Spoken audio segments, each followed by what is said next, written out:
जयति जयति सरस्वती वाणी जय शारदे।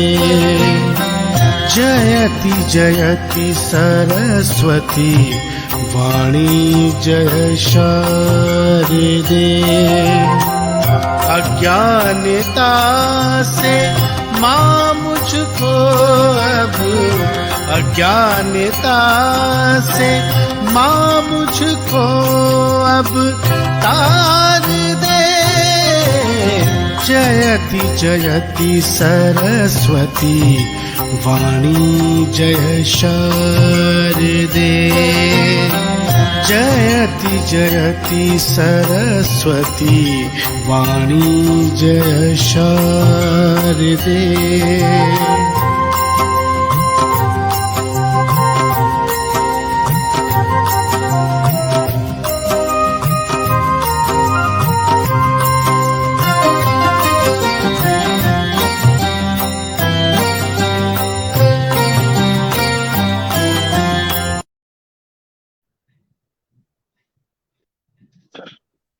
नमस्कार भाइयों, सभी श्रोताओं को, सभी दर्शकों को मेरा प्रणाम।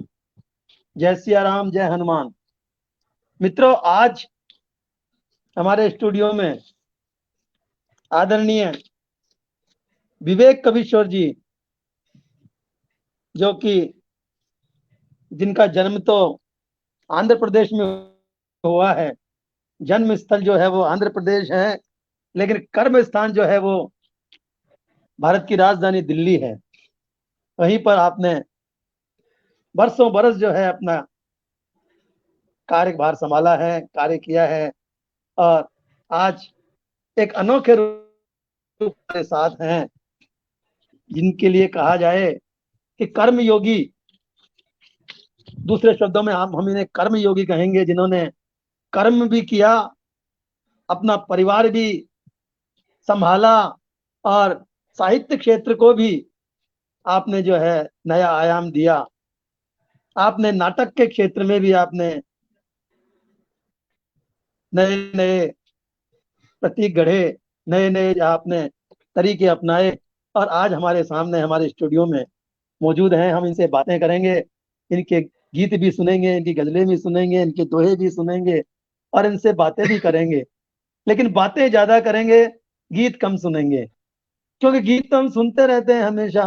किसी न किसी पटल पर आप आते रहते हैं, ऐसा कोई पटल नहीं है जिस पर आप कभी नहीं पधारते हो। लेकिन बातें करने का समय कम मिलता है, बातें करने का मौका कम आता है, अवसर कम आता है। तो हम आज इनसे भरपूर बातें करेंगे, दिल की सारी भड़ास निकालेंगे, इनकी भी और हमारी भी। मैं चाहूंगा कि इनसे वो बातें भी निकलवाऊं जो इन्होंने आज तक अपने दिल में छुपा के रखी है, समाज में नहीं आने दी, दर्शकों तक नहीं आने दी। वो बातें भी मैं इनसे पूछूंगा, और हो सका तो मैं इनसे जवाब भी लूंगा। हमारे साथ में जो है हृदय जी श्रीवास्तव जुड़े हैं, आपका बहुत बहुत स्वागत है। रोशन लाल जी कविश्वर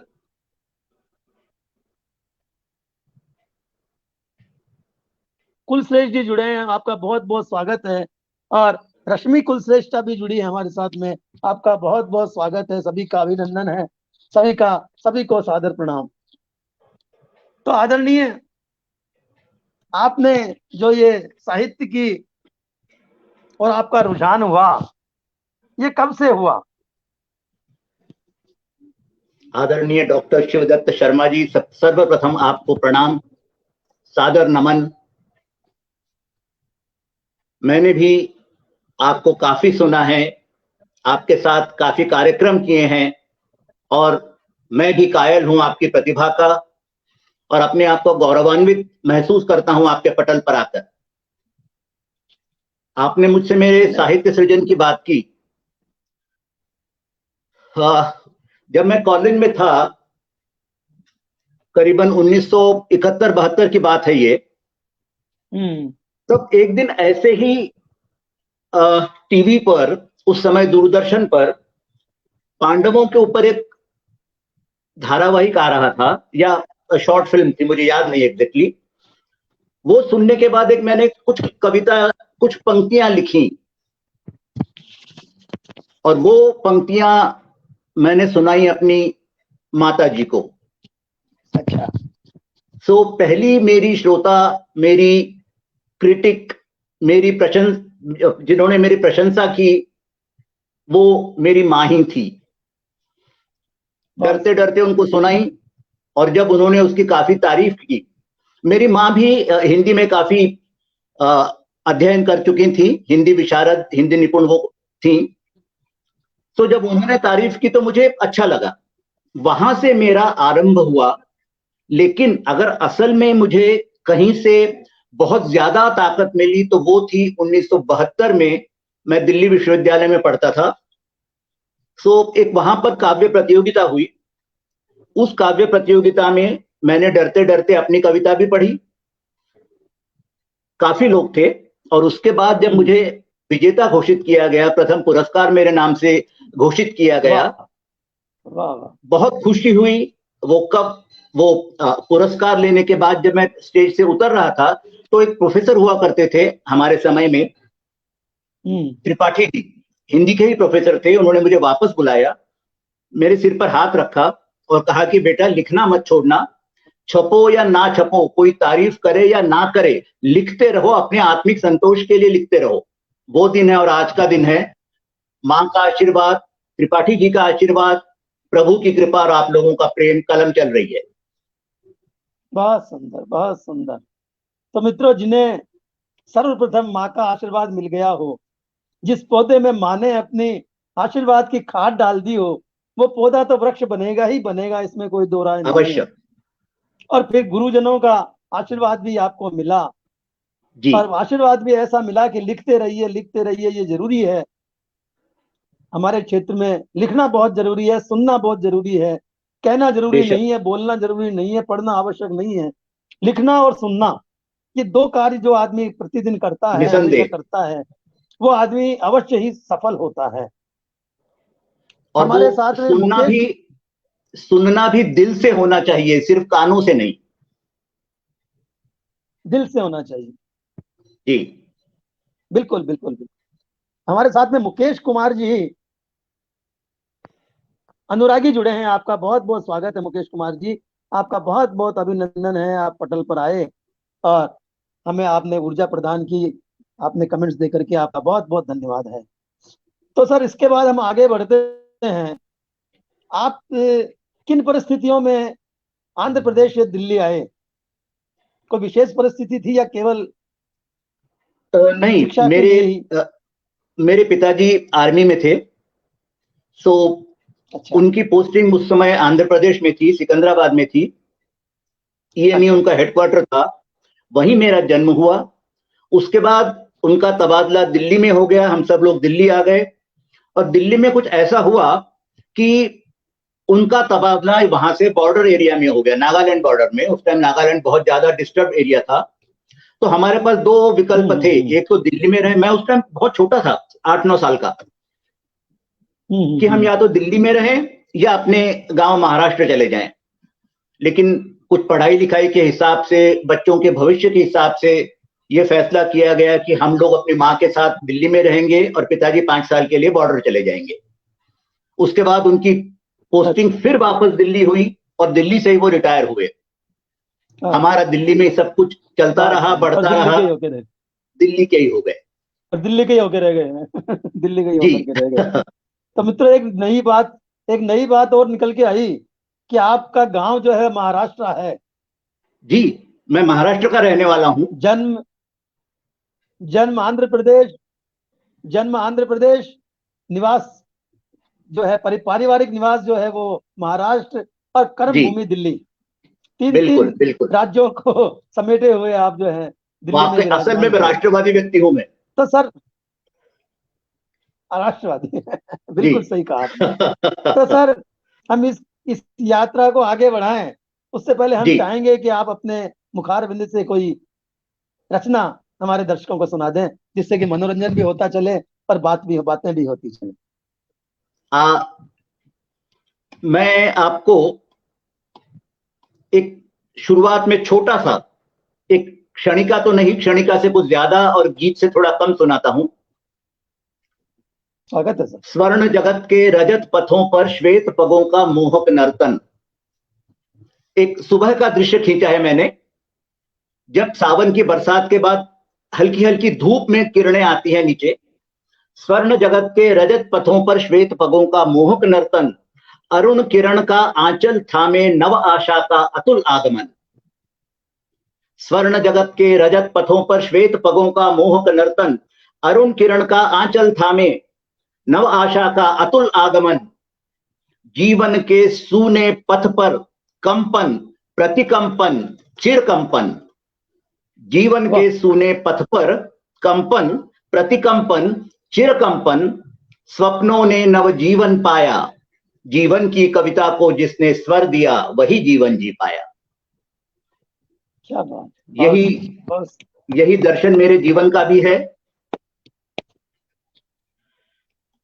बस तो मित्रों देखिए, आपने देखा कि आपकी रचनाओं में शब्दों का इस प्रकार भंडार भरा होता है कि हम सुनकर के चकित रह जाते हैं कि ये शब्द कहाँ से गढ़े गए, कहाँ से लिए गए, कहाँ से ढूंढे गए और किस तरह से उन्होंने इनको अपनी काव्य में पिरोया है।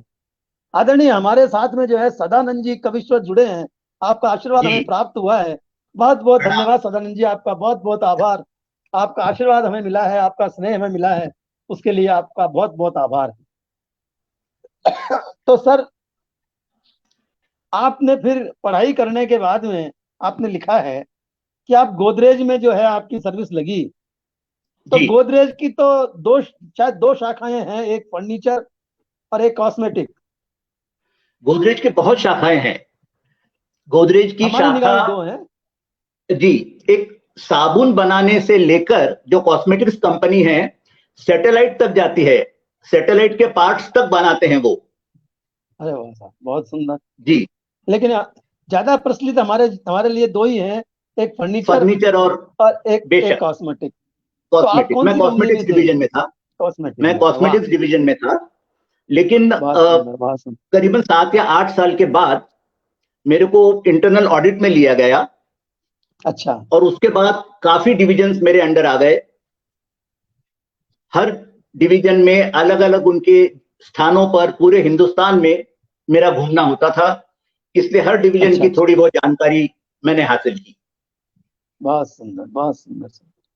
तो सर, फिर आपका जब आपका जीवन साथी मिला आपको, तो उन्होंने आपके इस साहित्य जीवन में सहायता करी, या मतलब जो इसमें कुछ उन्होंने अड़चन डालने का प्रयास किया, या उन्होंने कुछ ऐतराज किया, या इसमें आपके सहभागी बनते रहे?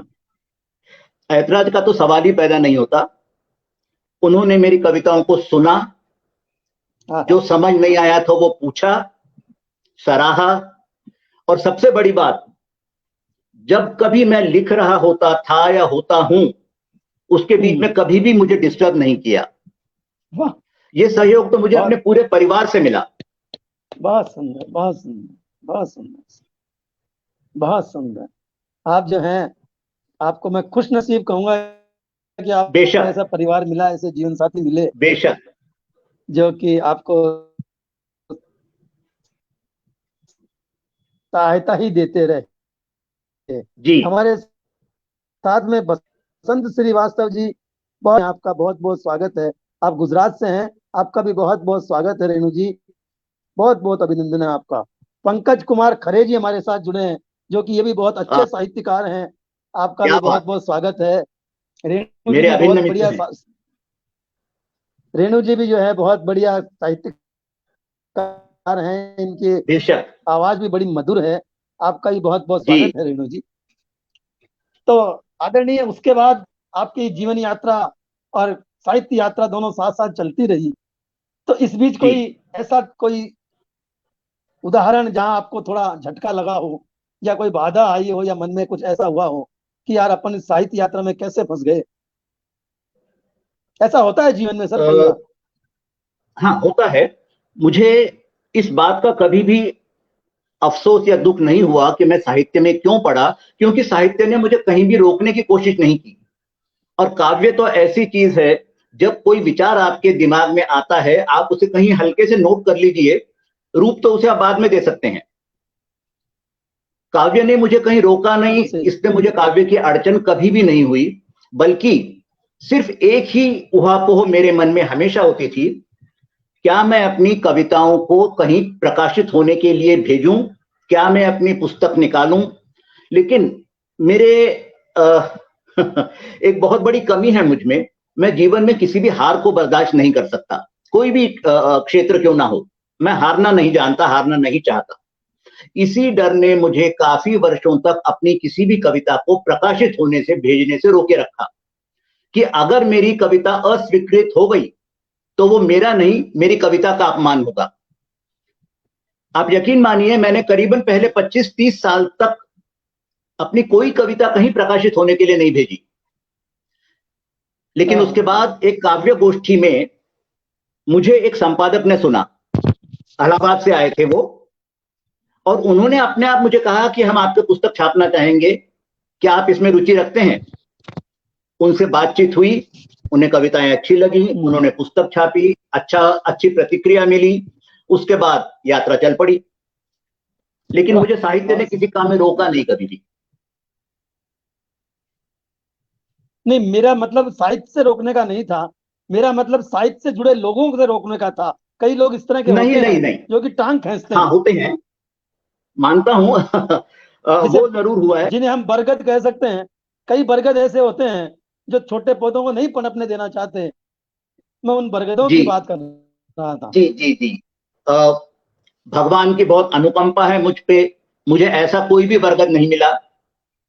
और क्योंकि पहले 25-30 साल तक मैं एक्सपोज हुआ ही नहीं, शायद इसलिए बचा रहा।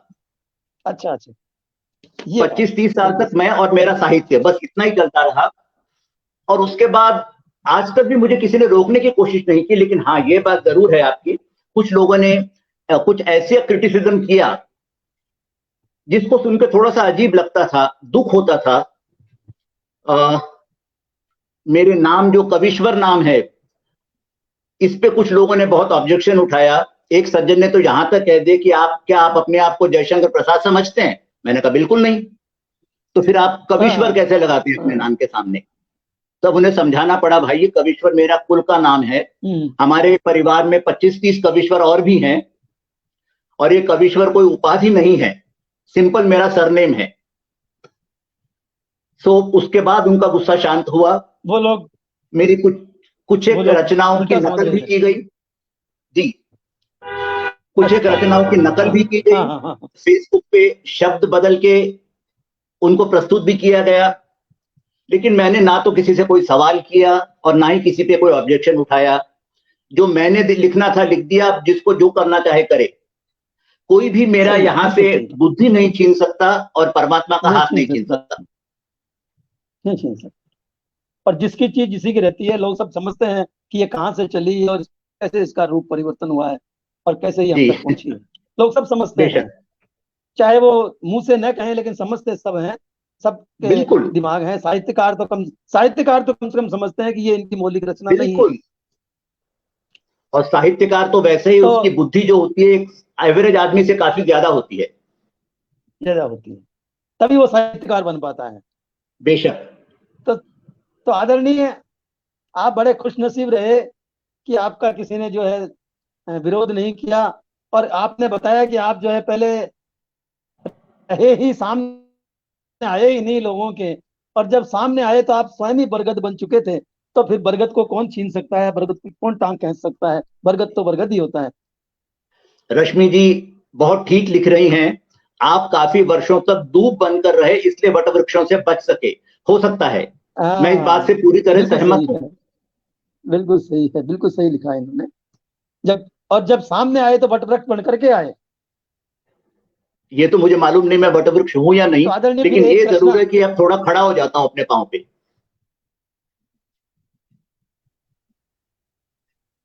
वो तो जो छाया में बैठे हैं उनको मालूम है सर। जो वटवृक्ष की छाया में बैठे हैं उन्हें पता है वटवृक्ष हैं या नहीं है आप। तो आदरणीय, फिर एक और रचना हो जाए हमारे दर्शकों के लिए। आपने मेरे शब्दों की कुछ प्रशंसा की। मैं आपको वो कविता सुनाना चाहूंगा जिसे दिल्ली विश्वविद्यालय में प्रथम पुरस्कार मिला था। और विशेषतः ये अनुरोध करूंगा कि आप इसमें शब्दों को देखिए और इसमें बिंबों को देखिए। और ये सब मैंने लिखा था जब मैं सेकंड ईयर में था, मतलब 17 या 18 साल का, 17 साल का ही, तब की कविता है ये। इस रोदन के क्या पार सखी, नातों से क्या अनुराग सखी। एक पत्नी जो अपना पति खो चुकी है उसको आंखों के सामने रख के लिखा है। इस रोदन के क्या पार सखी, नातों से क्या अनुराग सखी, भंवरों का कर सानिध्य पार, तल में रखा क्या सार सखी। भंवरों का कर सानिध्य पार, तल में रखा क्या सार सखी। मधु का कैसा ये रूप सखी, मधुकर स्तंभित उल्लास सखी। सतरंगी के शतकंपों में कंपित कैसा आभास सखी। निशिदिन का ये प्रखर जाल, निशिदिन का ये प्रखर जाल, रवि शशि बन जाते मीन सखी। निशिदिन का ये प्रखर जाल, रवि शशि बन जाते मीन सखी। पर रंगों की इस आभा में क्यों इंद्रधनुष मद अंध सखी। पर रंगों की इस आभा में क्यों इंद्रधनुष मद अंध सखी। मधुघट खुद ही क्यों चात सखी, मधुघट खुद ही क्यों चात सखी। मरु में कैसा जलभास सखी। मधुघट खुद ही क्यों चात सखी, मरु में कैसा जलभास सखी। शोणित लक्षित इन बूंदों में क्यों जीवन का आभास सखी। शोणित लक्षित इन बूंदों में क्यों जीवन का आभास सखी। जीवन मधुशाला क्षणिक रूप, आस्था में क्यों चिरबंध सखी। जीवन मधुशाला क्षणिक रूप, आस्था में क्यों चिरबंध सखी। जब चषक लिए मृगजल हाला, क्यों क्षणिक भास का दंभ सखी। जो जब चषक लिए मृगजल हाला, क्यों क्षणिक भास का दंभ सखी। आशाओं की ये स्वर्ण शिखा, मानव जीवन है शलभ विकल। मरु में उड़ता प्यासा चातक, स्वाति की निष्फल आस सखी। और आखिरी बंध है इसका, जड़ता में कैसा भास सखी।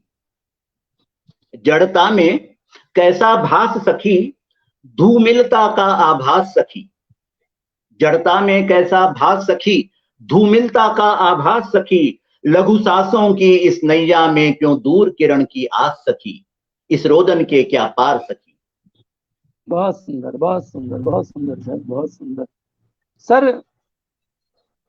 हमारे साथ बहुत से साहित्यकार जुड़े हैं, बहुत से लेखक भी हैं, कवि भी हैं। तो ये भी जानना चाहेंगे और मैं भी जानना चाहूंगा कि यदि हमें हमारी शब्द शक्ति बढ़ानी हो, उसके लिए आप कोई हमें कुंजी बताएंगे कि शब्द शक्ति कैसे बढ़ाई जाए। इसके लिए ऐसा कोई तरीका हो। कुंजी एज सच तो कुछ नहीं है, जो मैंने किया या जो मुझसे हुआ वो मैं बताता हूं। जो हमारे धुरंधर साहित्यकार हो चुके हैं, मतलब बिल्कुल पहली पंक्ति के, महादेवी वर्मा, जयशंकर प्रसाद, हरिवंश राय बच्चन, निराला, अगर हम इनकी कविताओं को पढ़ें, और पढ़ें समीक्षा करने के लिए नहीं, पढ़ने के लिए पढ़ें, सीखने के लिए, सीखने से ज्यादा मैं पढ़ना मतलब उसका आनंद लेने के लिए पढ़ें। तो एक होता है कोर्स में आई हुई कविता को पढ़ना, तब हमारा सारा ध्यान उसके भाव पे रहता है, हम उस कविता को जीते नहीं हैं, उस कविता को एंजॉय नहीं करते हैं। एक होता है कैजुअल पढ़ना। अगर आप महादेवी जी को बिल्कुल शांति से पढ़ें तो जो आनंद आता है उसका जवाब नहीं, और वहीं से आपको शब्द मिलते हैं। मुझे महादेवी जी का एक शब्द आज तक याद है और अच्छी तरह याद है, वो उड़ू, उड़ू उनका एक शब्द था, उड़ू अर्थात तारा। ये शायद आपको डिक्शनरी में नहीं मिलेगा, लेकिन जब आप महादेवी जी को पढ़ेंगे, हाँ, जब जयशंकर जी को पढ़ेंगे तब ये शब्द आपको मिलेंगे। मेरा तो यही था, उनको पढ़ के मैंने जो शब्द समझ नहीं आता था मैं उसी टाइम से शब्दकोश में देखता था, आनंद भी मिला और वो शब्द कहीं अंदर जाके बैठ गए। और आजकल तो मित्रों इस चीज के लिए हमारे पास इंटरनेट है, गूगल है। आप गूगल पे महादेवी जी को भी पढ़ सकते हैं। बिल्कुल, जितने भी साहित्यकार बड़े बड़े हैं उनको आप पढ़ सकते हैं। बहुत आराम से। वाचनालय जाने की भी आवश्यकता नहीं है और पुस्तक खरीदने की भी आवश्यकता नहीं है। आप सही आराम बात से है। पढ़िए, उनके प्रिंट निकाल लीजिए, जी, ये हर पुस्तक आप खरीद भी नहीं और सकते। जहां चाहिए वहां पढ़िए। एग्जैक्टली। हाँ, इतनी पुस्तकें नहीं खरीद सकते, और हमारे समय नहीं में तो खरीद सकते। सबसे बड़ी मजबूरी थी, ना तो इतने पैसे थे कि हर पुस्तक खरीदी जाए, और ना ही इंटरनेट था। तो हमारा एक ही जरिया होता था, कॉलेज की लाइब्रेरी में बैठ के पढ़ना। लाइब्रेरी, वाचनालय में ही पढ़ जी, सकता था आदमी। सोनिया जी जुड़ गई हैं। सोनिया जी तो प्रणाम। आज तो हमारे पास बहुत से, नमस्कार सोनियाक्ष जी, आपका बहुत बहुत स्वागत, बहुत बहुत आपका अभिनंदन, आपका आभार। तो सर, अब हम आगे चलें कि अ, आपका रुझान मैं साहित्य से फिर मैं नाटक की तरफ कैसे आया? आपसे एक विनती करूंगा। मैं आपसे एक विनती करूंगा। मैं कोई इतना महान व्यक्ति नहीं हूं जिसे आप सर कहें। आप मुझे आदेश, विवेक जी ही कह सकते हैं। आदेश दीजिए सर। तो आदरणीय, मैं पूछूंगा कि आपका जी। रुझान फिर नाटक की तरफ कैसे आया? ये भी एक बहुत खूबसूरत वाकया था। मैं 1900 शायद 78 की बात थी। 78 78, हाँ। मैं एक नाटक देखने गया दिल्ली में। मंडी हाउस एक जगह है, वहां का श्री राम सेंटर एक ऑडिटोरियम है। वहां अपने दोस्त के साथ जिंदगी में पहला नाटक देखा मैंने वहां। और अच्छा। उस नाटक के एक पात्र से बहुत प्रभावित हुआ मैं। एक महिला पात्र थी, 70-80 साल उनकी उम्र होगी, दांत टूटे हुए, सब मुंह पे काला हुआ। तो मैंने अपने दोस्त से उनकी बहुत तारीफ की कि यार क्या अभिनय है, क्या कला है, क्या कमाल है, बिल्कुल इस उम्र में भी इतना अच्छा अभिनय। वो हंस के रह गया, और नाटक खत्म होने के बाद उसने मुझसे पूछा, उस कलाकार से मिलना चाहोगे? वो उनको जानता था। मैंने कहा जरूर। अच्छा। और जब मैं उनसे मिला तो वो एक 30 साल की महिला थी, जिन्होंने 80 साल की महिला का रोल किया था। अच्छी भली सुंदर महिला थी, और वो स्टेज पर कुरूप नजर आ रही थी। वो देखा, हमारी जान पहचान हुई, 10-15 मिनट बातें हुई, और सडनली उन्होंने मुझसे पूछा, नाटक में काम करना चाहोगे? मैं हैरान। मैंने कहा जी। उस टाइम मैं साउथ एक्सटेंशन में रहता था और वो गुलमोहर पार्क में रहती थी। उन्होंने मुझे कहा मेरे घर आ जाओ। उनके घर गया, उन्होंने मुझसे कुछ पढ़वाया, 4-5 किरदार, और मुझे मेरे जिंदगी के पहले नाटक में एक अहम किरदार उन्होंने मुझे दिया। काफी दिन के बाद, बहुत बहुत बहुत। मेरे ख्याल 5 या 7 शोज करने के बाद, उनसे मैंने एक दिन पूछा कि मैडम आपको मुझ में क्या नजर आया? मैं पहली बार आपसे मिला था, जो आपने मुझे एकदम ही नाटक में काम करोगे क्या पूछ लिया। तो उन्होंने जबकि ऐसा दो होता नहीं बातें है जो सर। मुझे कहीं वो आज तक याद हैं। उन्होंने मुझसे कहा कि, बड़ी थी मेरे से वो, उन्होंने कहा विवेक, तुम्हारी आवाज बहुत इंप्रेसिव है, पहली बात। और दूसरी बात, तुम जो कहना चाहते हो वो तुम्हारी आवाज में और तुम्हारी आंखों में नजर आता है। किसी भी कलाकार के लिए चीजें काफी हैं। मैंने कहा ये वाह। चीजें काफी है, बस। परमात्मा का मैंने आभार व्यक्त किया, और उसके बाद आज तक वो यात्रा चल रही है। बहुत सुंदर, बहुत सुंदर। हमारे साथ ज्ञान भंडारी जी जुड़े हैं। आपका बहुत वाह, बहुत स्वागत प्रणाम। है भंडारी जी, बहुत बहुत आपका अभिनंदन है, बहुत बहुत बहुत आपका अच्छा लिखती है ज्ञान जी। आभार है। बहुत सुंदर सर। तो सर, ये तो हुई नाटक की बात। जी। अब हम आते हैं आकाशवाणी की तरफ। आकाशवाणी में भी आपने जो है आवाज दी है, आकाशवाणी में भी आपने प्रोग्राम किए हैं। वो संयोग कैसे हुआ? आप संयोग के धनी हैं, आपको संयोग मिलते अ, हैं, देव योग मिल जाता है। तो इसमें भी कोई मेरे संयोग एक था? नाटक में मेरे एक नाटक में नाटक का नाम था ताजमहल का टेंडर। उसमें मैं मुख्य रोल शाहजहां का किया करता था। उसमें एक शाहजहां का स्वगत डायलॉग है, जो उसके मरने के बाद स्टेज पे सुनाई देता है। करीबन 7 या 8 मिनट का लंबा चौड़ा पीस था। उसे रिकॉर्ड किया जाता है, और वो शाहजहां मरा पड़ा है स्टेज के ऊपर, और वो बैकग्राउंड में सुनाई देता है। उसकी रिकॉर्डिंग के लिए मैं स्टूडियो में गया था। हमारे साथ हमारे डायरेक्टर थे। वो रिकॉर्ड किया मैंने। माइक्रोफोन से बात करना बहुत मुश्किल होता है। जनरली लोगों को लगता है बहुत आसान है, लेकिन वॉइस मॉड्यूलेशन, आवाज के कंपन, आवाज और हवा का मिश्रण, ये बहुत सारी चीजें होती हैं। वो रिकॉर्ड मैंने किया, अच्छा हुआ, और इसके बाद रिकॉर्डिंग के चांसेस मिलने शुरू हो गए। लोग बुलाने लग गए रिकॉर्डिंग के लिए। आकाशवाणी में मैंने रिकॉर्डिंग सीधा उनके स्टूडियो में बहुत कम की है, लेकिन मैंने उनके लिए बहुत रिकॉर्डिंग की है प्राइवेट स्टूडियोज में। दूरदर्शन के लिए बहुत रिकॉर्डिंग्स की हैं, कमर्शियल्स बहुत किए हैं। आपने बिल्कुल ठीक कहा वैसे कि मेरा जीवन बहुत सारे संयोगों पर निर्धारित है, आधारित है। बिल्कुल बिल्कुल। ये संयोग क्या कम है कि मैं आपके सामने बैठा हूं। ये संयोग हमारे लिए है सर कि हम गुजरे हुए जमाने के शहनशाह शाहजहां से बात कर रहे हैं। तो सर नाटक में आपने एक नाटक किया था मुकदमा भगवान पर। जी। तो मुझे याद आ रहा है कि एक पिक्चर आई थी, उसमें भी एक ऐसा कुछ वाकया था जिसमें भूकंप आता है, उसकी दुकान गिर जाती है। मुझे पिक्चर का नाम तो याद नहीं है। जी हाँ, परेश रावल उस पिक्चर में थे। और परेश रावल उसमें, हाँ, उस पिक्चर में थे। तो जी, उसकी स्टोरी और ये आपकी स्टोरी क्या मिलती जुलती है, या नहीं आपकी नहीं स्टोरी नहीं से वो नहीं, फिल्म बनी है? हाँ बिल्कुल नहीं, दोनों में कोई ताल्लुक नहीं है। हमारी स्टोरी बिल्कुल ही अलग थी। हमारी स्टोरी ये थी कि बहुत सारे लोग किसी हादसे में मर जाते हैं, उसमें सभी कैटेगरी के लोग हैं, वकील है, डॉक्टर हैं, इंजीनियर हैं, प्रोफेसर हैं कॉलेज के, और वो मर के भगवान के पास पहुंचते हैं और वो आपस में अपनी एक यूनियन बना पे भगवान पे ही मुकदमा कर देते हैं कि हे भगवान तूने कैसी दुनिया बनाई। ये हमारा प्लॉट था। वाह वाह, बहुत सुंदर बहुत सुंदर। बहुत, ये एक नया प्रयोग था ये। जी, ऐसा प्रयोग हुआ बहुत नहीं था, पुरानी ऐसी बात हो कहानी गई कभी लेकिन। देखी नहीं, सुनी नहीं। बहुत पुरानी बात हो गई। तो आजकल नाटक में हैं आप, या उधर से संन्यास ले लिया? नहीं नहीं, बिल्कुल संन्यास नहीं लिया। संन्यास तो मैं तभी लूंगा जब रुखसत का वक्त आ जाएगा। नाटक में हूं। बहुत सुंदर बात, बहुत सुंदर बात कही। बस अंतर इतना आया है कि कुछ एक रोल्स जैसे होते हैं उनका स्वरूप बदल गया है। जैसे खालिद की खाला एक नाटक था हमारा जिसके 100 शो किए मैंने। उसके पहले 60-70 शोज में मैं अहमद का कैरेक्टर करता था जिसकी उम्र 22-23 साल है।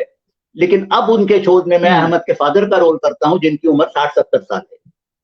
बाकी नाटक चल रहे हैं, बिल्कुल चल रहे हैं। खाली मतलब एज के हिसाब से, उम्र के हिसाब से पात्र का रोल बदल गया है। जी जी जी। तो सर क्योंकि ये एज के एक हिसाब से नाटक खाली है, लुक ही नहीं बदलती, आवाज भी बदलती है। आवाज बदलती है। एक नाटक का जिक्र है, जिस लाहौर ना देखा। जी। इसकी कहानी के कुछ बताएंगे, क्या है? देशभक्ति पर है या? बेहतरीन बेहतरीन नाटक है। बेहतरीन नाटक है। इसके भी मैंने काफी शो किए हैं, दिल्ली में ही किए हैं, दिल्ली से बाहर भी किए हैं। इस नाटक में पार्टीशन के टाइम की बात है। एक हिंदुस्तानी परिवार पार्टीशन में हिंदुस्तान छोड़कर पाकिस्तान लाहौर चला जाता है। और ये मुस्लिम परिवार है। लाहौर जाता है, लाहौर में उसे एक मकान अलॉट हो जाता है कि ये आपका मकान है, आप यहां रहिए। और वहां रहना शुरू करने के एक दिन के बाद उन्हें मालूम पड़ता है कि उस मकान की मालकिन जो है, मतलब उसके मालिक की मां, 80 साल की बुढ़िया, वो वहीं एक कमरे में छुपी हुई है। और वो मां इनसे लड़ती है कि ये मेरा मकान है, तुम यहां कैसे आए। लेकिन इसी सारी बातों के बीच में इन दोनों के रिश्ते बहुत अच्छे हो जाते हैं। लाहौर में कुछ एक उस टाइम के गुंडे भी हैं जो इस परिवार को उस मकान से निकालना चाहते हैं क्योंकि उस मकान पे उनकी नजर है। कुछ मौलवी भी हैं जो अपनी चाल खेलते हैं। इसी सारे उधेड़ बुन में फंसा हुए नाटक, बहुत सुंदर नाटक है, जिसमें अगर असल में इस नाटक को देखा जाए तो हिंदू, मुस्लिम, भारत, पाकिस्तान कुछ अलग नहीं है, इंसान ही है आखिर में। एक इंसान और दूसरा इंसान, चाहे धर्म उसे आप कोई भी दे दें। बहुत खूबसूरत नाटक है। बहुत सुंदर। हमारे साथ जो रेणु शर्मा जी जुड़ी हैं, वो कह रही हैं आपको कि आप बहुत एक्टिव हो और आपको एक्टिव रहना भी चाहिए। बहुत शुक्रिया प्रभावित रेणु हुई जी। हैं आपकी इस बात से। आपने जो बात कही कि मैं तो रुखसत तो जब होऊंगा जब मेरा संसार से जाने का नंबर आएगा। तो उसी से बहुत प्रभावित होकर के उन्होंने ये कमेंट बिल्कुल। किया है। और रश्मि सक्सेना जी हमारे साथ जुड़ी हैं, वो भी कह रही हैं कि पहले के कलाकारों की तो बात ही, समर्पण ही कुछ और था। और आज के कलाकार कुछ और ही जो है अपना रूप दिखाते हैं। तो बिल्कुल सर सच फिर कह रही हैं। और आप, तो रश्मि जी ऐसा लगता है कि आप भी नाटकों से संबंधित हैं, संबंध रखती हैं, थोड़ा बहुत जुड़ाव है आपका, ऐसा लगता है मेरे को। आप जानते हैं सर इनको? बहुत अच्छी तरह, मिला नहीं हूं कभी, बहुत अच्छी तरह जानता हूं। अच्छा अच्छा।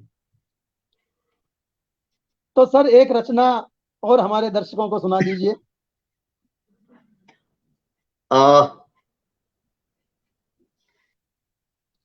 मैं श्रृंगार का कवि हूं, श्रृंगार लिखता हूं, हर चीज में खूबसूरती और प्रेम बहुत को सुंदर। ढूंढता हूं। गुनगुनी सी धूप हो और साथ में हो रूप तेरा। चित्र अपनी आंखों के क्या सामने बात, आप लाते जाइए। क्या गुनगुनी बात। सी धूप हो और साथ में हो रूप तेरा, और अब क्या चाहिए। केवड़े के रंग पर सोना पिघल कर उतरता हो, और अब क्या चाहिए। वाह, क्या बात। गुनगुनी सी धूप हो और साथ में हो रूप तेरा, और अब क्या चाहिए। केवड़े के रंग पर सोना पिघल कर उतरता हो, और अब क्या चाहिए। वाह, चित्र क्या देखिए। बात। होंठ दांतों में दबाकर शब्द भरमाए हुए हों। होंठ दांतों में दबाकर शब्द शब्द भरमाए भरमाए हुए हुए। हों। वक्ष में हलचल मचाकर श्वास भरमाए हुए हों। होंठ दांतों में दबाकर शब्द शर्माए हुए हों, वक्ष में हलचल मचाकर श्वास भरमाए हुए हों। आंख को इससे निराला दृश्य अब क्या चाहिए। तो चाहिए, वाह आंख क्या को बात है, इससे बहुत निराला सुंदर। दृश्य अब क्या बहुत चाहिए। सुंदर, बहुत सुंदर। कान नाजुक चूम कर केश ये हंसते भले हों। कानों से केश नीचे आते हैं। कान नाजुक चूम कर केश ये हंसते भले हों। गाल के गड्ढे निराले डुबाने व्याकुल भले हों। वाह, कान नाजुक चूम कर केश ये हंसते भले हों। गाल के गड्ढे निराले डुबाने व्याकुल भले हों। प्यास को इससे अलग मधुपात्र अब क्या चाहिए। प्यास को क्या इससे बात, अलग बहुत मधुपात्र अब क्या चाहिए। मधुपात। अंतिम बंध है चाहिए। इसका। श्वास तेरे चंदन मुझे करने लगे तो क्या करूं। श्वास तेरे चंदन मुझे करने लगे तो क्या करूं। रूप धानी अंगार सा जलने लगे तो क्या करूं। श्वास तेरे चंदन मुझे वाह क्या करने बात। लगे तो क्या करूं। रूप धानी अंगार सा जलने लगे तो क्या करूं। आंचल तले है तन महकता। आंचल तले है तन महकता, और अब क्या चाहिए। प्यास को इससे अलग मधुपात्र अब क्या चाहिए। क्या बात है, बहुत सुंदर, बहुत सुंदर, बहुत सुंदर, धन्यवाद। बहुत सुंदर। सर हमारे हमारे साथ में कवि गोपाल सिंह जी ढिंडोरिया जुड़े जुड़े हैं। आपका अरे बहुत वाह। बहुत स्वागत है गोपाल सिंह जी। और उषा शर्मा जी भी हमारे साथ उषा जुड़ी शर्मा हैं। जी जुड़ गई हैं आपका भी जी। बहुत बहुत स्वागत है। बहुत बहुत इन्हें भी मैं स्वागत, बहुत जानता बहुत हूं अच्छी अभिनंदन तरह। है आपका। लोग, सर हमारे साथ में बहुत से साहित्यकार और बहुत से गीतकार इस तरह से जुड़े हैं, जैसे कोई अ, आपके साथ जुड़े हैं या मेरे साथ जुड़े हैं, मैं कह नहीं सकता, लेकिन चुंबक की तरह मेरा जुड़े आ सौभाग्य। रहे हैं। ये आपका प्रभाव, जी। ये आपका प्रभाव है कि इतने लोग और इतने श्रेष्ठ जो है साहित्यकार हमारे साथ जुड़ रहे हैं, इतने श्रेष्ठ लोग नहीं जुड़े हुए हैं। नहीं। बहुत बहुत धन्यवाद। मैं सभी का जो है धन्यवाद करूंगा, सभी का अभिनंदन करूंगा और सभी का आभार प्रकट करूंगा। बहुत सुंदर सर, बहुत सुंदर। तो सर एक और नाटक था आपका, बूढ़े गजब। इस पर युवा थोड़ा प्रकाश अजब बूढ़े डालेंगे? गजब। अच्छा, ऐसा है क्या अ, ये युवा अजब बूढ़े गजब? युवा अजब बूढ़े गजब बूढ़े एक गजब। हॉस्टल का सीन है, एक हॉस्टल में बेस्ड है पूरा नाटक। अ, हम्म। इस हॉस्टल में जो जवान लोग हैं, स्टूडेंट्स हैं, कुछ उनकी कलाबाजियां दिखाई हैं, कुछ अच्छा। उनके रंग में रंग कर खरबूजे को देखकर दूसरा खरबूजा रंग बदलता है। उनके जो लेक्चरर्स हैं, प्रोफेसर हैं, उनमें किस तरह से प्यार के अंकुर फूटते हैं और उनकी लालसाएं कैसे बढ़ती हैं, ये दिखाया है। एक कॉमेडी नाटक है, अच्छा नाटक था। इसका मैंने सिर्फ एक ही बहुत शो किया था, लेकिन नाटक अच्छा अच्छा, था। बहुत सुंदर। सर आपने लिखा है इसमें दूरदर्शन पर वॉइस ओवर, ये क्या है? क्या होता है, दूरदर्शन जब कमर्शियल्स बनाता है या विज्ञापन बनाता है या कोई नाटक हम्म। बनाता है, तो वो जनरली 90% हिंदी में होता है, 10% अंग्रेजी में होते हैं। लेकिन उन्हीं नाटकों को, उन्हीं विज्ञापनों को अलग अलग स्टेट्स में, राज्यों में जब दिखाया जाता है तो उस राज्य की भाषा में उनको डब किया जाता है। महाराष्ट्र में दिखाया जाएगा तो मराठी में डब किया जाएगा। तो होता यह है, वो जो कलाकार होते हैं उनको ना तो सारी भाषाएं आती हैं, तो वो हिंदी में करके चले जाते हैं, लेकिन वो अगर महाराष्ट्र में दिखाया जाएगा तो उन्हीं के होठों के हिसाब से मराठी डायलॉग्स देना, इसे वॉइस ओवर कहते हैं। अच्छा अच्छा, ये मैं करता हूँ। बहुत सुंदर जानकारी, बहुत सुंदर। हिंदी, इंग्लिश और मराठी के लिए। वाह, क्या बात। प्रणाम। तो सर, हमारे साथ में कुसुम सिंह जी चंदेल जुड़ी हैं, आपका बहुत बहुत स्वागत है। बहन विजय तिवारी जी किससे जुड़े हैं? आपका बहुत बहुत बहुत अच्छी, बहुत सुंदर और बहुत कुसुम जी का स्नेह मुझे हमेशा मिलता रहा है। मुझे भी मिलता रहा है सर, मैं भी इनका कायल हूँ। विजय तिवारी जी किस लिए हमारे साथ जुड़े हैं? आपका भी बहुत बहुत स्वागत है विजय जी, बहुत बहुत धन्यवाद आपको। रश्मि सक्सेना जी हमारे साथ जुड़ी हैं, रेणु शर्मा जी हमारे जुड़ी हुई हैं, बराबर स्नेह इनका मिल रहा है हमारे को। और हरदेश श्रीवास्तव जी हमारे साथ जुड़े हैं, आपका बराबर जुड़े हुए हैं, आपका बहुत बहुत हैं सर, सऊदी अरब से कहीं से हैं ये, तो आप भी हमारे साथ जुड़े हैं, आपका बहुत बहुत स्वागत है। पंखुड़ी जी, संगीता जी, कवि गोपाल सिंह जी जुड़े हैं हमारे साथ, आपका भी बहुत बहुत स्वागत है। रेणु शर्मा जी जुड़ी हुई हैं बराबर, और रश्मि जी हमारे को बराबर वो दे ही रही हैं, का आभार व्यक्त करता हूँ। तो सर, समय की मर्यादा बनती जा रही है, समय आता जा रहा है, समय किसी का गुलाम नहीं है, तो हम चाहेंगे कि आप हमें और एक कोई श्रृंगार रस या कोई अनोखा रस जो आप, क्यों आप तो हरफन मौला हैं, हर रंग में रंगे हुए हैं, तो सुनाइए कोई। मैं आपको अपना एक गीत सुनाता हूँ। मैं आपको अपना एक गीत सुनाता हूँ, श्रृंगार रस ही है।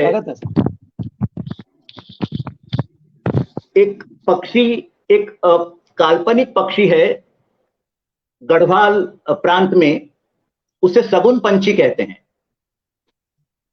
असल में ये कोई वास्तविक पक्षी नहीं है, लेकिन सगुन पंछी बहुत ही प्रसिद्ध पक्षी माना जाता है। बोला था सगुन पंछी कल आंगन में डोला था सगुन पंछी। बोला था सगुन पंछी कल आंगन में डोला था सगुन पंछी। घुंघराली अलके थी, साज ढली पलके थी, स्वप्नों की बारात नयनों की डोली थी। घुंघराली अलके थी, सांझ ढली पलके थी, स्वप्नों की बारात नयनों की डोली थी। चहका था सगुन पंछी कल आंगन में, बोला था सगुन पंछी। युग बीते वो गुलाब बन आया आंगन। अब क्योंकि ये वास्तविक पक्षी नहीं है, इसलिए हर कोई उसे अलग अलग रूपों में देखता है। युग बीते वो गुलाब बन आया आंगन, गंध लिए उतरा था स्पर्श बना मन भावन। गुलाब, युग बीते वो गुलाब बन आया आंगन, गंध लिए उतरा था स्पर्श बना मन भावन। चिहुका था सगुन पंछी कल आंगन में, उतरा था सगुन पंछी। आखिरी बंद है इसका। अल्लड़ थे चंचल थे नयन झरे स्वप्न सभी, मयूर पंखी पल बने बिंदिया के बंध सभी। मोह गया सगुन पंछी कल आंगन में, बोला था सगुन पंछी कल आंगन में डोला था सगुन पंछी। बहुत सुंदर, बहुत सुंदर, बहुत सुंदर, बहुत सुंदर। मित्रों, ये तो है काल्पनिक शगुन पक्षी की बात।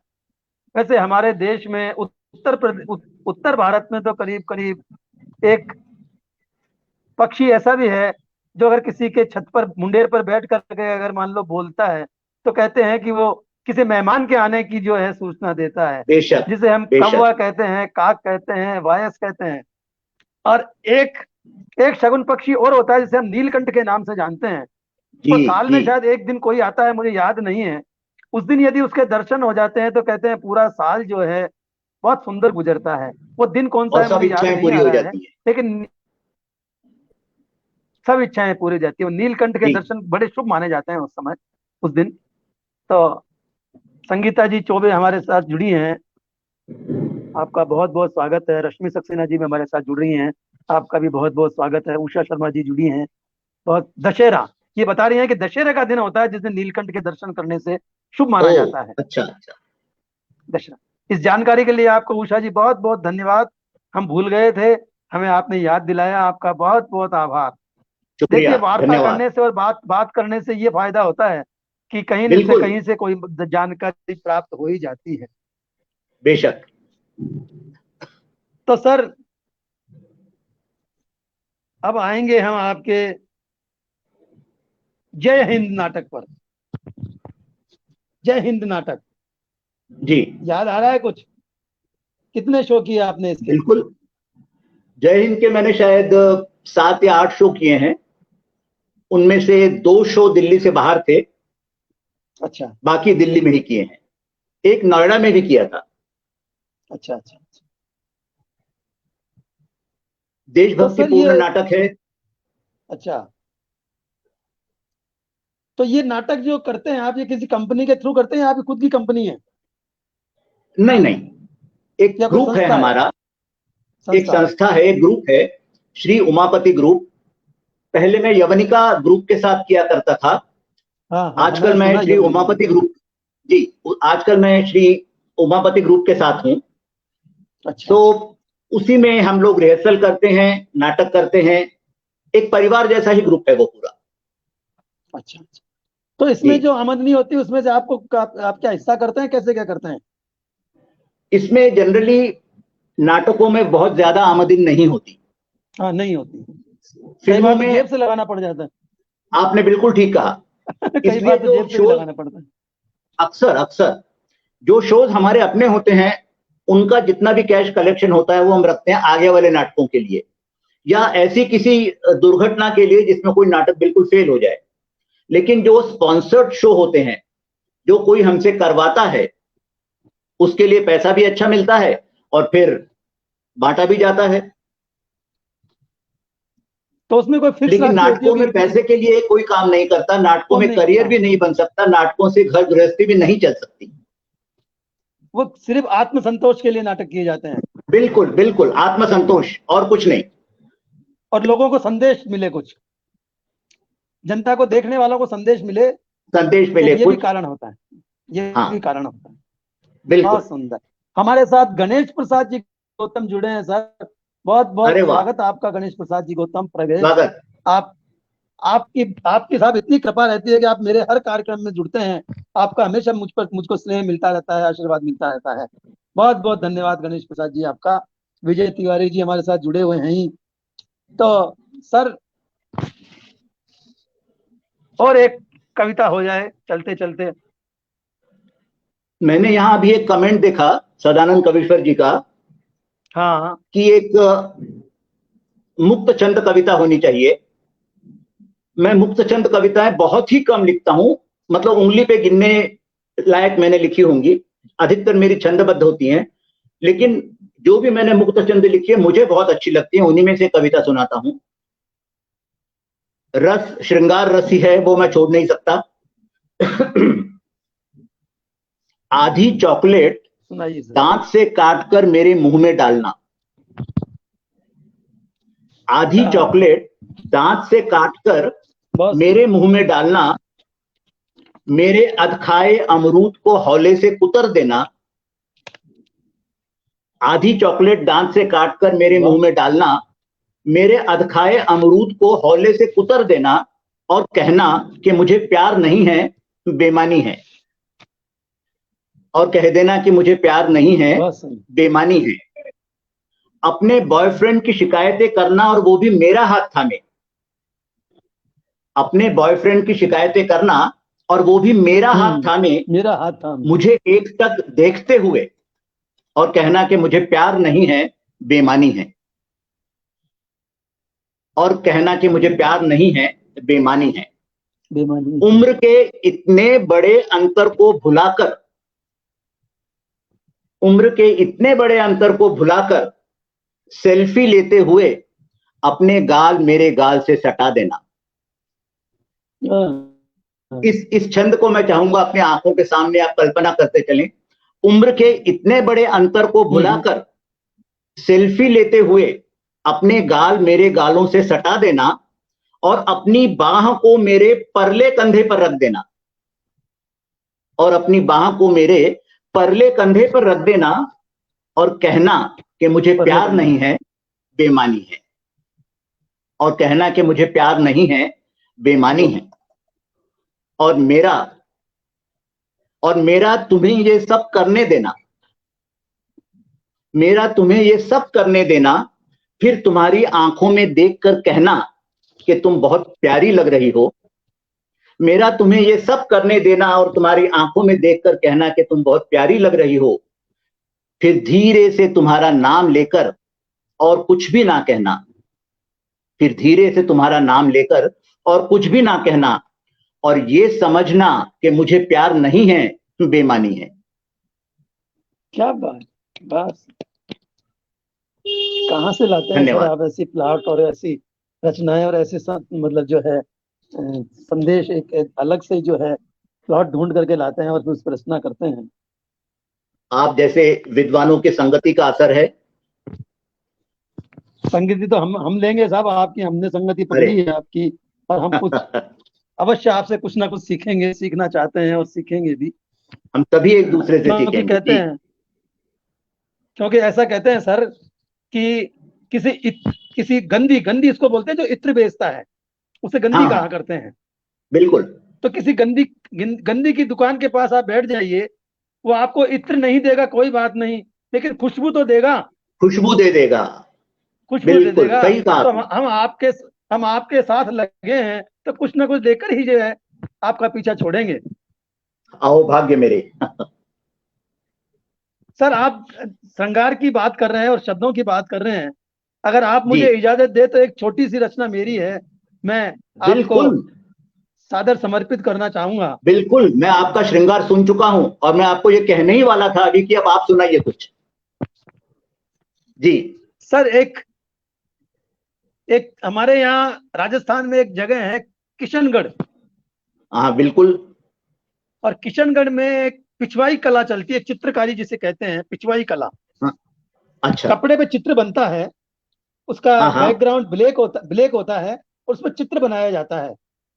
तो उसपे एक महिला का चित्र है जिसे बनी ठनी कहा जाता है। आपने शायद देखा हो, बनी ठनी नाम से। बिल्कुल चित्र पूरे भारत में विख्यात है वो बहुत। तो उसे मैं भारत की मोनालिसा कह करके पुकारता हूँ कि भारत की मोनालिसा वो है। और उसी पर मैंने ये कविता लिखी है। स्वागत। हुस्न तुम्हारा शरद चंद्रमा, नयन मीन चपलाई है। जुल्फ तुम्हारी शाह भ्रमर सी, नागिन सी लहराई। क्या बात है, क्या बात है। हुस्न तुम्हारा शरद चंद्रमा, नयन मीन चपलाई है। जुल्फ तुम्हारी शाह भ्रमर सी, नागिन सी लहराई है। वाह। प्रथम बंद है सर।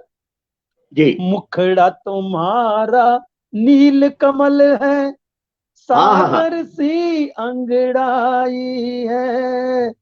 कदम कुलाचे ऐसे भरती, हिरणी भी शर्माई है।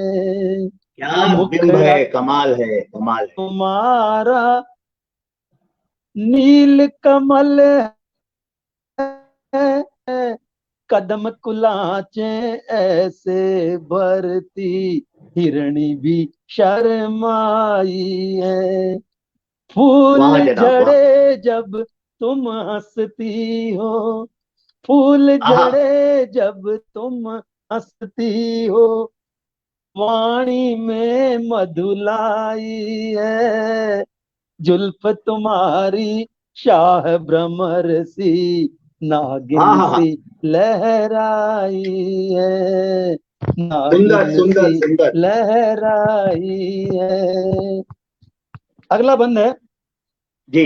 होठ तुम्हारे शहद भरे हैं, होठ वाह तुम्हारे शहद भरे हैं, मंद मंद मुस्कान भरी, अरुण कपोल पे काला तिल भी देख वाह, परी शर्माई क्या बात है, है। अरुण कपूर और काला तिल, वाह। तुम जब गहरी सांसें लेती, तुम जब गहरी सांसें लेती, कुमुद कली भरमाई है, जुल्फ तुम्हारी शाह भ्रमर सी, नागिन सी लहराई बहुत है। सुंदर। अंतिम बंद है सर। जी। कमल कमल नाल सी कटी तुम्हारी, आहा, इंद्रजाल सी बाहें हैं, वाह वाह कमल वाह। नाल सी, कमल नाल सी कटी तुम्हारी, इंद्रजाल सी बाहें हैं, हल्के हल्के तुम पग धरती, क्या बात है, कायनात शर्माए हैं। जय हो, झरनों जय हो, का, जय हो। झरनों का संगीत समेटे तू धरती पर आई आई है, है, जुल्फ तुम्हारी शाह भ्रमर सी, नागिन सी लहराई है, क्या बात है नागिन सी आदरणीय, क्या बात है। लहराई है, बाहों के लिए नागिन मैंने, सी लहरा। बाहों के लिए मृणालों की उपमाएं बहुत सुनी थी, लेकिन इंद्रजाल कमाल कर दिया आपने। और कमल नाल, शाह भ्रमर, जिंदाबाद, जिंदाबाद।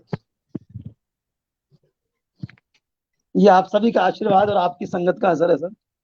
आप जैसे लोगों की संगत करके मैंने भी कुछ सीख लिया अरे, है। तो सर अब तीन आपने तो मिनट मुझे शेष नए हैं, भाव दे दिए। 3 मिनट शेष रहे हैं, तो मैं चाहूंगा कविता जी एक को और प्रणाम। श्रृंगार, एक और श्रृंगार हो क्या? जाए आपका। जी।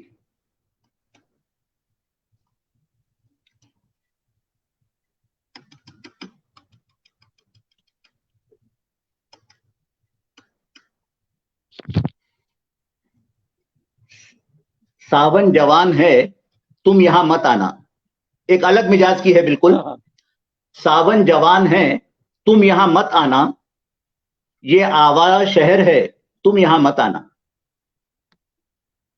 जाफरान जो गालों पे उगा रखे हैं, हाँ। जाफरान, जाफरान जो गालों पे उगा रखे हैं, अरे ये भूखों का शहर है, यहां पे मत आना। क्या बात है। सावन जवान है, तुम यहां मत आना, ये जाफरान यानी आवारा केसर। शहर है, यहां क्या मत बात। आना। जाफरान जो गालों पे उगा रखे हैं, ये भूखों का शहर है, यहां मत आना। होंठ नाजुक हैं और रस है अंगूरी, होंठ नाजुक हैं और रस है अंगूरी, ये प्यासों का शहर है, यहां मत आना। होंठ नाजुक है और रस है अंगूरी, ये प्यासों का शहर क्या है, बात। यहां मत आना। सजी हुई इत्र और हुस्न की दुकान है तू, सजी हुई इत्र और हुस्न की दुकान है तू, ये मंचलों का शहर है, यहां मत आना। ये मंचलों का शहर है, यहां मत आना। तू रेशम है, तू रेशम है, मत ढूंढे नहीं सलवट आना। तुझ में। वाह तू रेशम है, वाह ढूंढे नहीं सलवट तुझ में, वाह। ये शोहदों का शहर है, यहां मत आना। तू रेशम है, ढूंढे नहीं सलवट तुझ में, ये शोहदों का शहर है, यहां मत आना। और आखिरी शेर है, क्या संदल बात की है। धड़कती हुई मूरत हो तुम, संदल की धड़कती हुई मूरत हो तुम, अरे ये सांपों का मूर्त शहर हो है, तुम। यहां मत आना। ये सांपों का क्या शहर है, बात है। यहां ये मत सांपों आना। का शहर है। क्या बात है। बहुत सुंदर बहुत सुंदर। हमारे साथ एक छोटा कविता सा छंद आपकी सक्सेना तरफ से जी हो जुड़ी जाए। हैं। आपका बहुत बहुत स्वागत है कविता जी। कविता जी, सोनिया जी। सर अब आप ही सुनाइए कुछ। अब मैं एक मैं तो सर फिर एक शेर सुना के खत्म करता हूं मैं। विरह मेरे ख्याल समय भी हो गया सुना है सकता हूँ। जी। स्वागत। हाँ हाँ। या खुदा मेरी जुबान को अल्फाज दे दे, या खुदा मेरी जुबान को अल्फाज दे दे, बिल्कुल बिल्कुल। या उन्हें अनकही सुनने की महारत दे दे। या खुदा मेरी जुबान को अल्फाज दे दे, या उन्हें अनकही सुनने की महारत दे दे। और एक शेर मैं और देता हूं, आप भले ही कुछ कहिए या ना कहिए, आप भले ही कुछ कहिए या ना कहिए, मगर सिर्फ मुस्कुराना एक बगावत है। आप भले ही कुछ कहिए या ना कहिए, मगर सिर्फ मुस्कुराना एक बगावत है। अब अगर हमारे पास समय है तो मैं आपका कोई छंद सुनना चाहूंगा।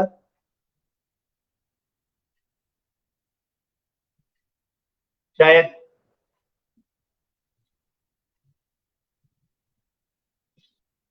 शिवदत्त जी का नेट रुक गया है।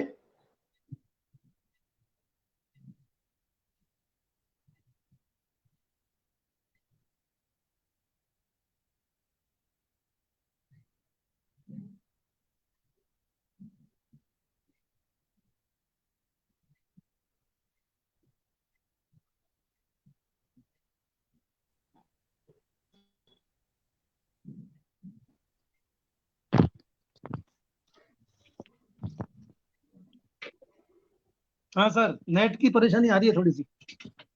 जी, आप अगर समय है तो आप अपना एक छोटा सा छंद या कोई कविता सुना दीजिए। सर मेरे पास तो फिर विरह गीत है। विरह बहुत जरूरी है विरह श्रृंगार में।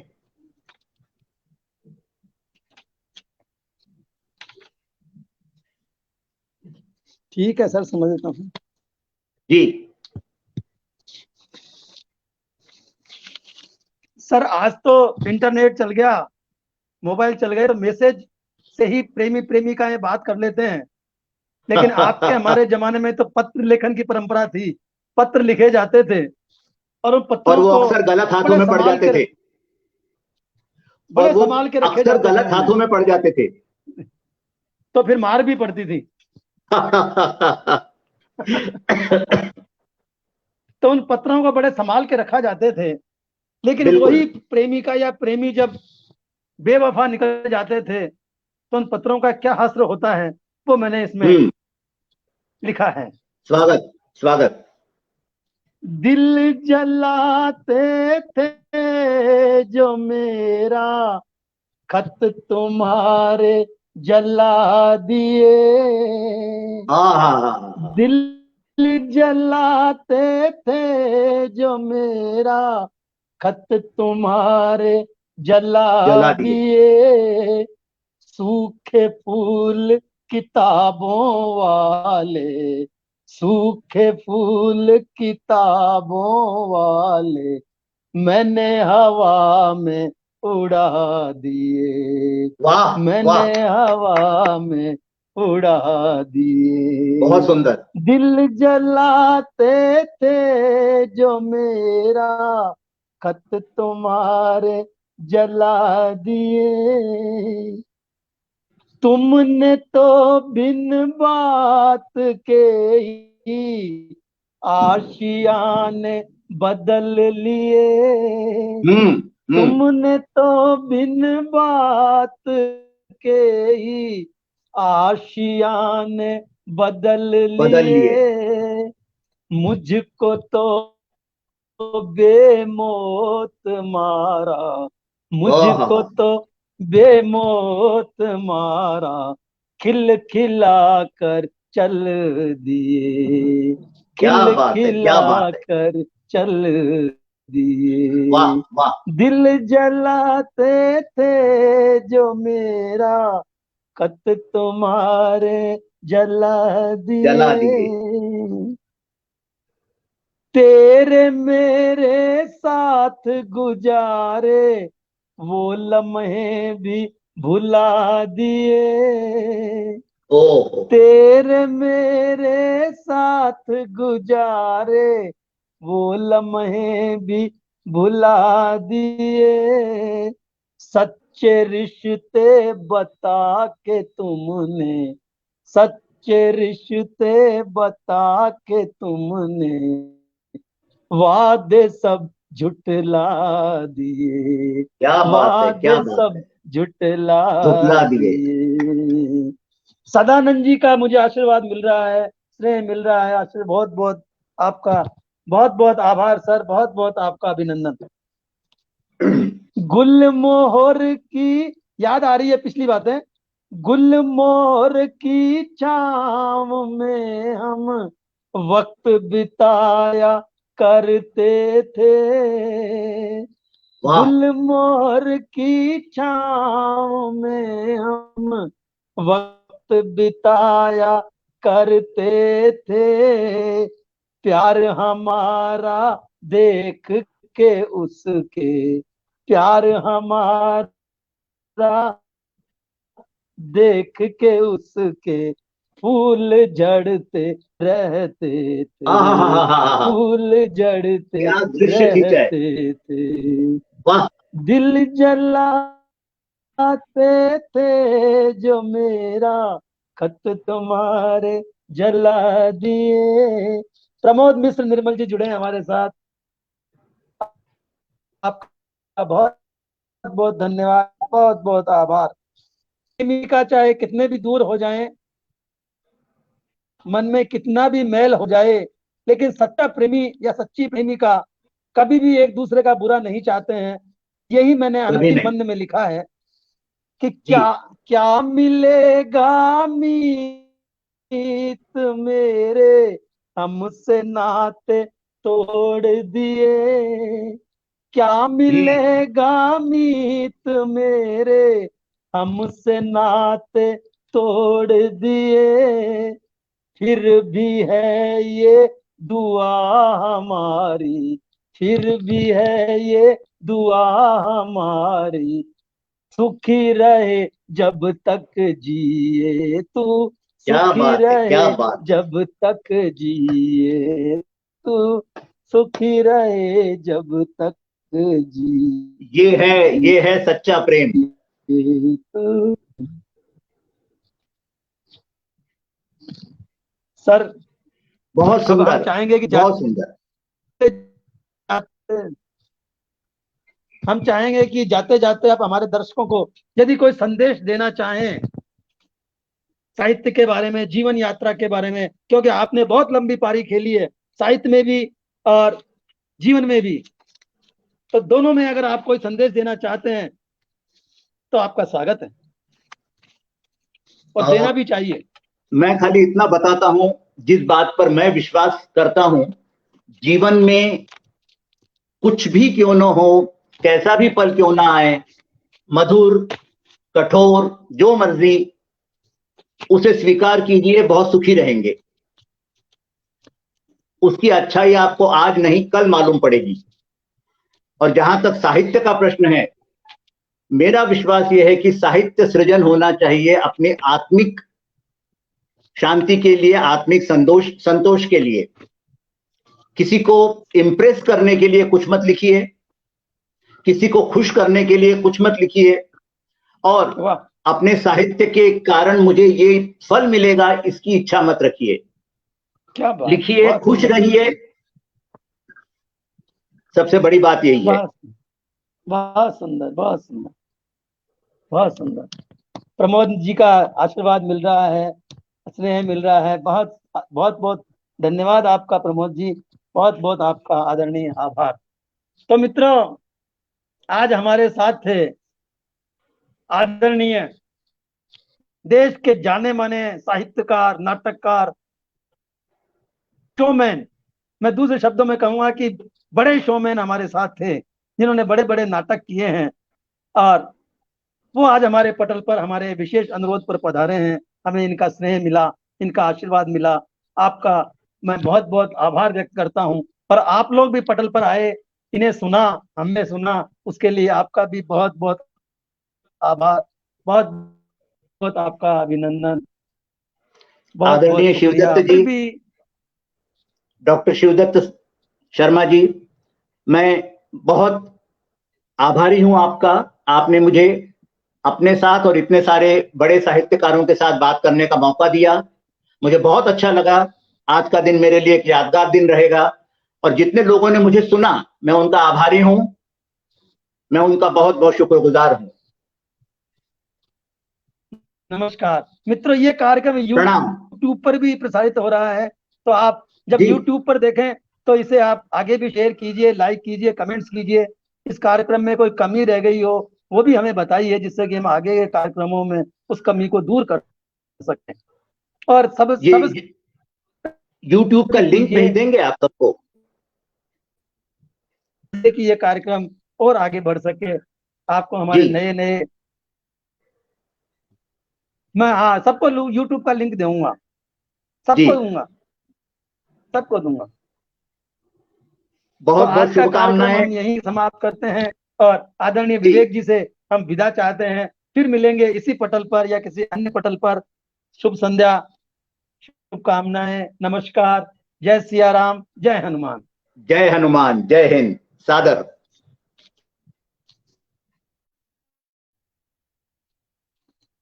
सादर नमस्कार।